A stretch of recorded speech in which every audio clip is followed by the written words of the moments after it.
और उत्तर प्रदेश के मुख्यमंत्री योगी आदित्यनाथ बिहार में चुनाव प्रचार करने के लिए पहुंचे हैं। विरोधियों पर निशाना साध रहे एनडीए के लिए वोट की अपील कर रहे हैं। जिस बिहार ने वीर बाबू कुंवर सिंह को जन्म दिया, 1857 के प्रथम स्वातंत्र समर में अंग्रेजों को नाकों चने चबवाने के लिए मजबूर करने वाले बिहार केसरी के रूप में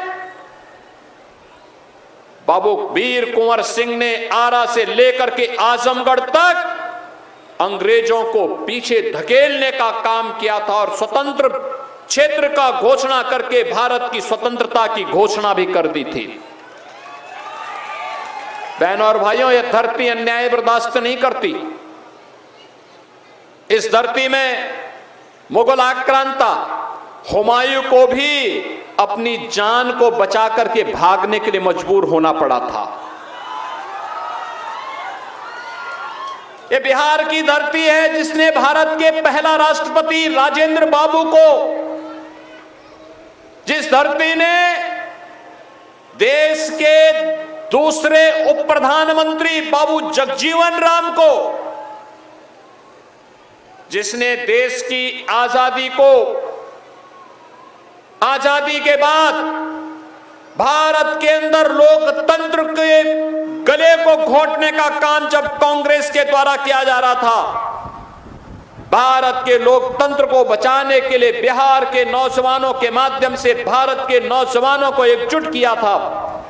ऐसे जयप्रकाश जी का और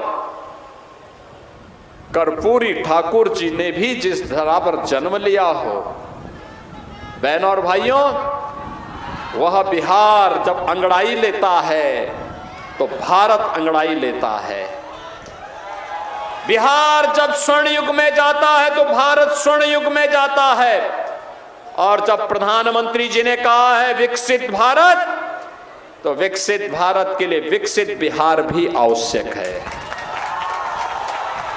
विकसित बिहार के लिए पिछले 20 वर्ष में नीतीश बाबू के नेतृत्व में सुशासन की आधार मजबूत की गई है। अब इसमें एक सुदृढ़ इमारत का निर्माण करना है, मजबूत इमारत का निर्माण करना है। और इसके लिए सौभाग्य से आपकी अग्नि परीक्षा थी कि चुनावी रैली में जनता का समर्थन किस रूप में प्राप्त होता है, क्योंकि कमल तो कीचड़ में ही खिलता है।